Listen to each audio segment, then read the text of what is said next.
Hi again. I am Fathom and I am the founder of Other Fiber Creations, and today this is sort of a weird last minute unexpected video because I'm going to be teaching you how to make a basic circle coaster. This is one that's one of my more used designs in my shop. This has 2 strands of yarn, but we're not going to go that far today. I'm teaching a crochet class for the first time, and I thought it'd be good for me to include a little video on how to do it. So I'm using the same hook that I gave to the people that are learning from me. Same yarn, just a bigger ball of it. And we're going to go ahead and get started. So the first step to making this circle coaster is to get the working end of yarn, which is the yarn attached to the ball, and make what's called a slip knot.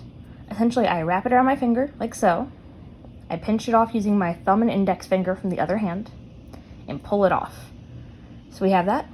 I then pinch it back with the original hand and take my working yarn and stick it through the loop I just made. The reason it's called a slip knot is because once you do it, you can just pull it right back out. So again, I just wrap it over my finger, pinch it off, switch hands, stick my loop through, and then just tug on my loop.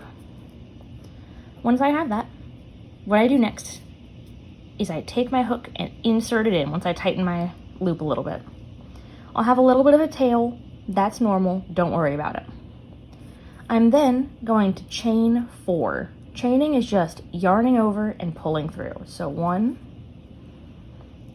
2, 3, 4. We have this nice little line of chains, and the next thing is called a slip stitch, where I insert my hook into the first stitch, yarn over, and pull through both the loops that are already on my hook. So 1 loop, 2 loop. That is called a slip stitch. Now we have this funky, weird little circle thing. This is the point where I recommend going into the kit I gave you, if you were in my class, or if you weren't, going into your craft supplies and grabbing what's called a stitch marker. I like these little interlocking ones that I got off of Amazon using a gift card. I'll go ahead and link those in the description below. You're going to take that, and this is just to practice. We're going to pull a big loop and take my hook out so I can kind of visualize. There's a bunch of holes in this project. If you look closer, there's a hole here, and a hole there, and a hole wherever. We're going to take a second and identify the hole we just made, which for me is this big one right here. I typically put it in just so I can visualize where I'm going. Nowadays, I don't need to do this. However, when you're not used to seeing it, it's a great help to have the visual indicator of that's the hole I'm going in. So, once you accomplish that, you're then going to chain 2, 1, 2. And this is where it's going to start to get a little bit funky if you haven't crocheted before. If you have, awesome. You're going to be doing 11 double crochet. That sounds scary for those who don't know it, but it's real simple. It's yarn over, insert into the hole we just marked, yarn over again. Ooh, there's my tail getting in the way. Pull through 1 loop, yarn over, pull through 2 loops, yarn over, pull through 2 loops. Again, that is yarn over, insert into the hole we just made, yarn over again. You notice that I instinctively do it, but yarn over again, through 1 loop, through 2 loops, through 2 loops. So I've done 2 double crochet. I'm going to go ahead and go off camera and do 9 more. Had to do some mental math there. And I will see you then. Okay, here we are. I went ahead and I took my stitch marker out for the time being because I could not get my stitches into the hole with the stitch marker there. As you can see, we have 1, 2, 3, 4, 5, 6, 7, 8, 9, 10, 11. And then the 2 stitches here that we started with makes 12 double crochet in this circle. What I'm going to do now is I'm going to insert my hook into the chain stitches. Word doesn't say the stitches, but doesn't clarify.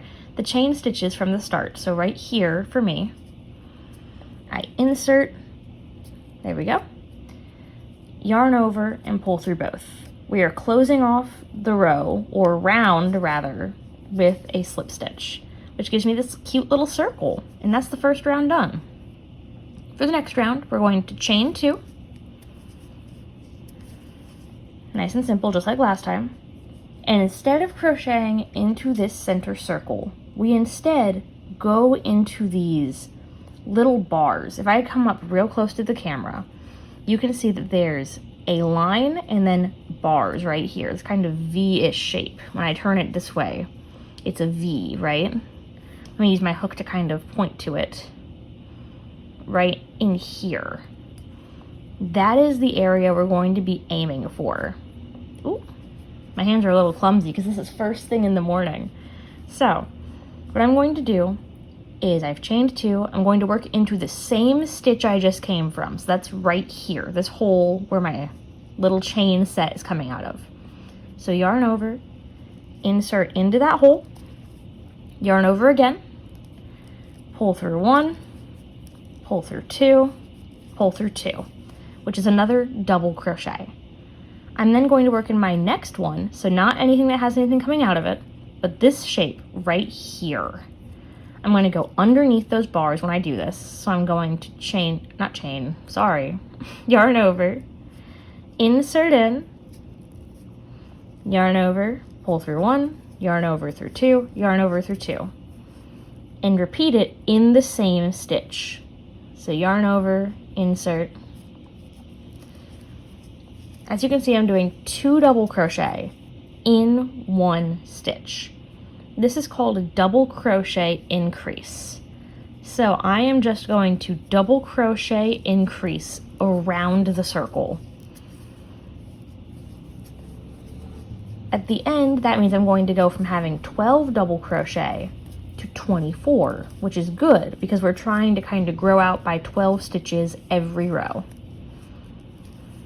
This pattern, if you know how to crochet, is really simple, but I find that it gives you the same skill set that you would learn from making a granny square while still being something small that you can accomplish, you know? Granny squares are really helpful and great for beginners because you can make them into anything, but just getting the stitches down, this feels a little bit more rewarding to me. I'm making a point to kind of do this motion on camera over and over again, so that way if you need to slow it down and follow along, you can.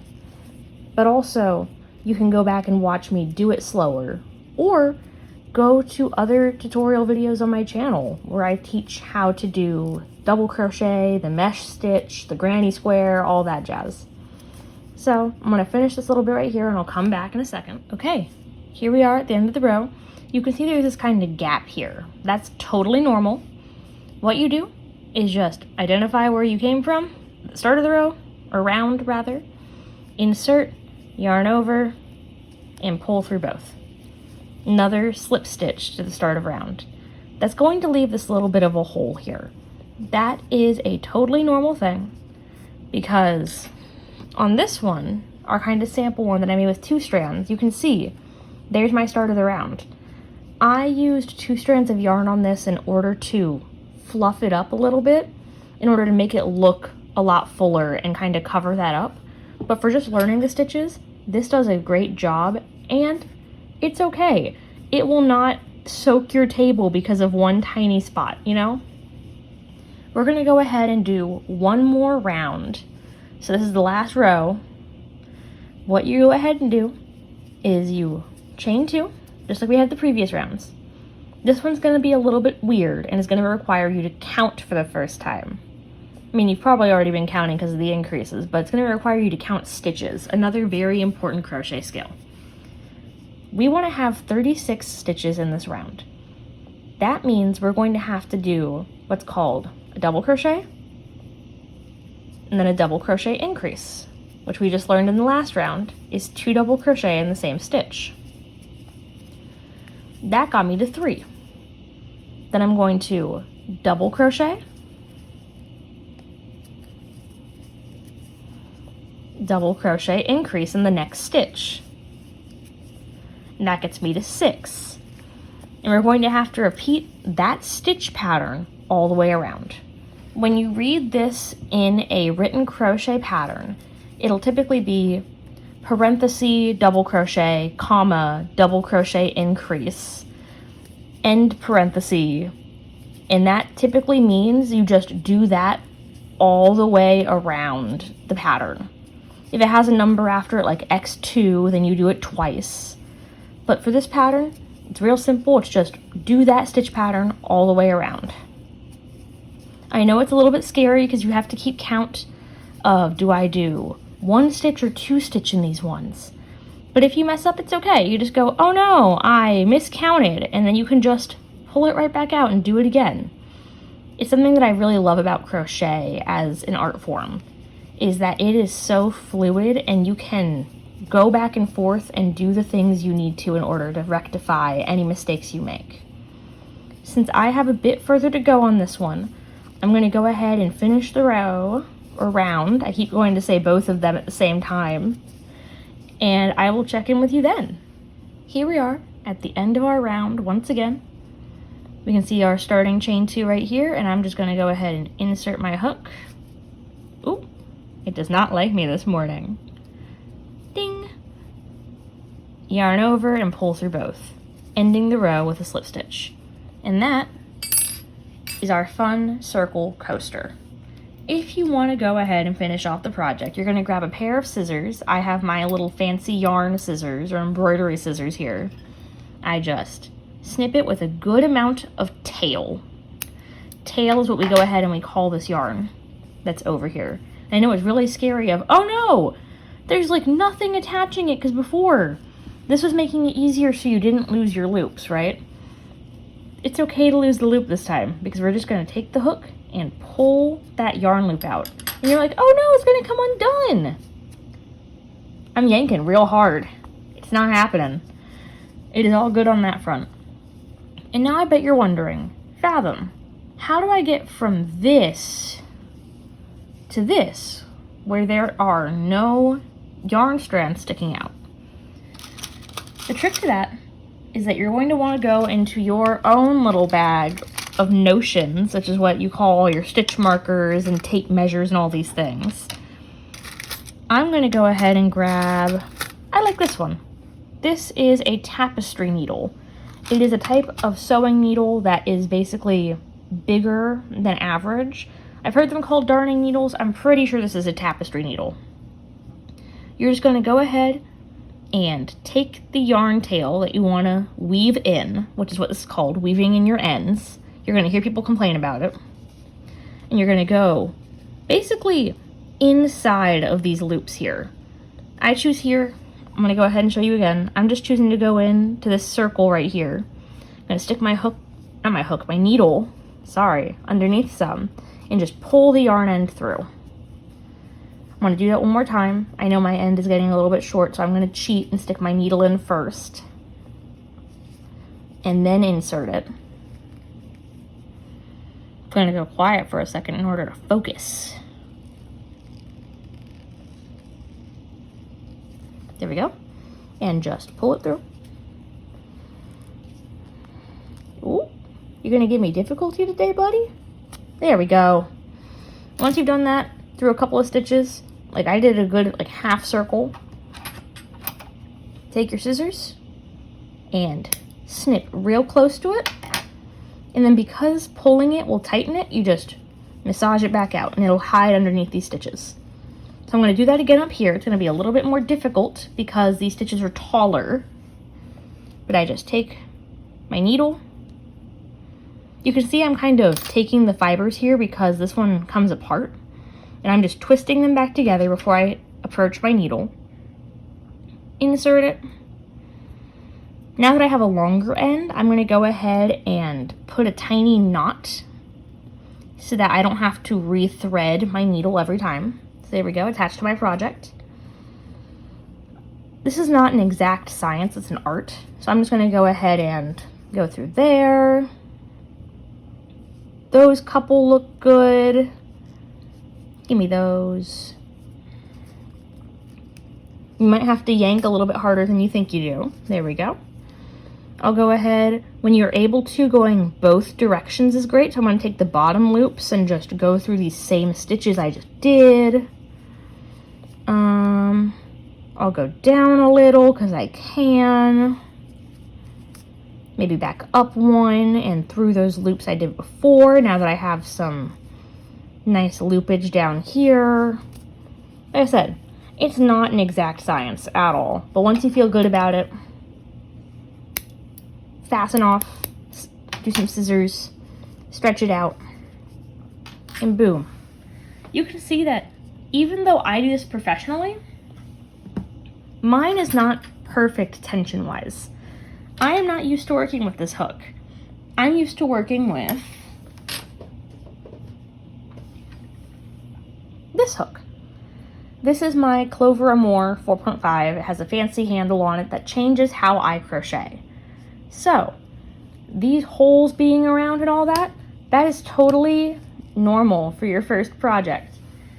It's more than normal. If you don't have those types of holes and your tension's not a little bit funky, I'm gonna think that you are insane and probably a crocheting prodigy of some kind. All of this being said, I want to thank you so much for watching. If you like this video, feel free to like, comment, subscribe. If you're going to do one of those 3 things, make it subscribing to see what other fun skills I can teach you about crochet. If you have any lessons you'd like to learn, like certain stitches, certain projects, like I can't do anything crazy, but I can at least try and teach some basics if you let me, and let me know in the comments below. I'm going to go get ready to actually teach this class that I have tonight because I'm filming this the morning of. Thank you so much for watching, and bye for now.